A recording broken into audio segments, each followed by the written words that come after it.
kan säga där och visa där hvor ikke stålig på NASA som en bibeltryggvante. Och som här att en som en flat earther. Gör en flöt, vi bygger inte av en globus. Vi bygger av en flätar gör vi en kubli i rocken.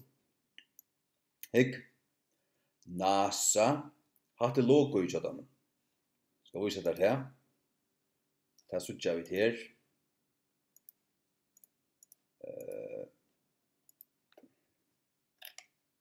Vad switcha vi där? Ja.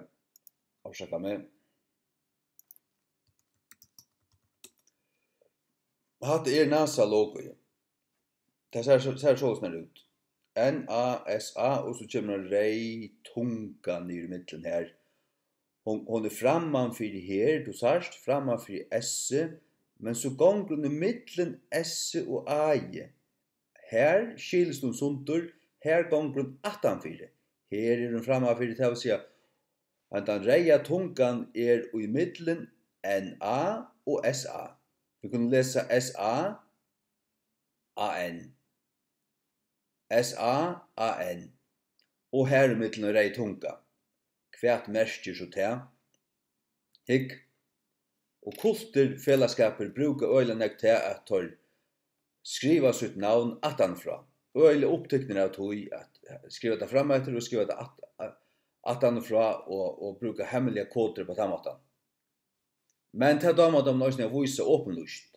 NATO, åtan. Det ser du øyelig ofte, NATO, åtan. Tar brukat det. Na, sa, na. Hikk, han tar reia tungan her.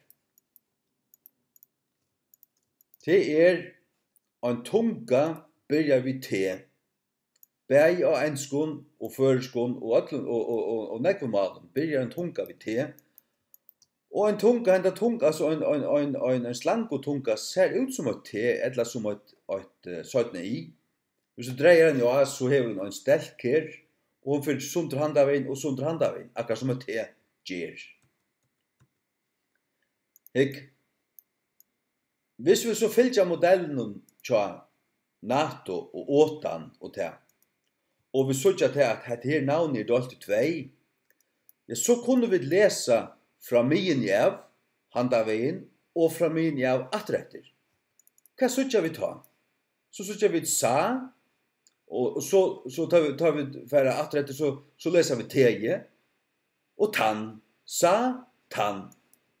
Sa, rett te, for tunga, og tang, pluss an. Satan.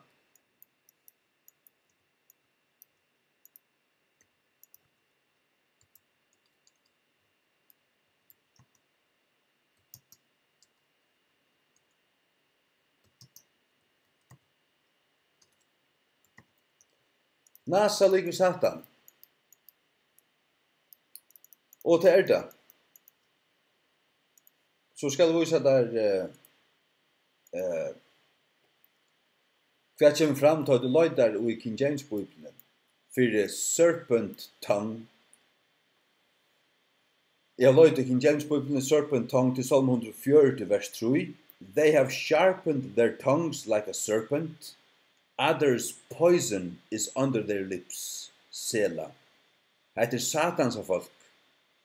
Som skjerper sina tunga lukka som ein skjerper sina tunga lukka som ein øytrarmur. Øytrarma gift under tørra varrum. Øytrarma gift under tørra varrum. Og her har vi løyta og en åra bøk på serpent's tongue hatt et uttrykk. Serpent's tongue, a tendency to speak maliciously. He has such a serpent's tongue that I hate to be around him. Of course you do. Who wants to be verbally attacked all the time? Og det ikke ut til føren her som en person konstaterar sannleikan ut fra Guds ord om avvis ting, som vi ofta gjør. Men det ut til føren at likva. Det vil jeg ikke gjøre. Nasa likvi. Satan.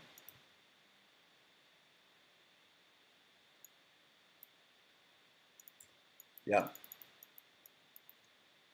NASA, SATAN. Gjør så vel.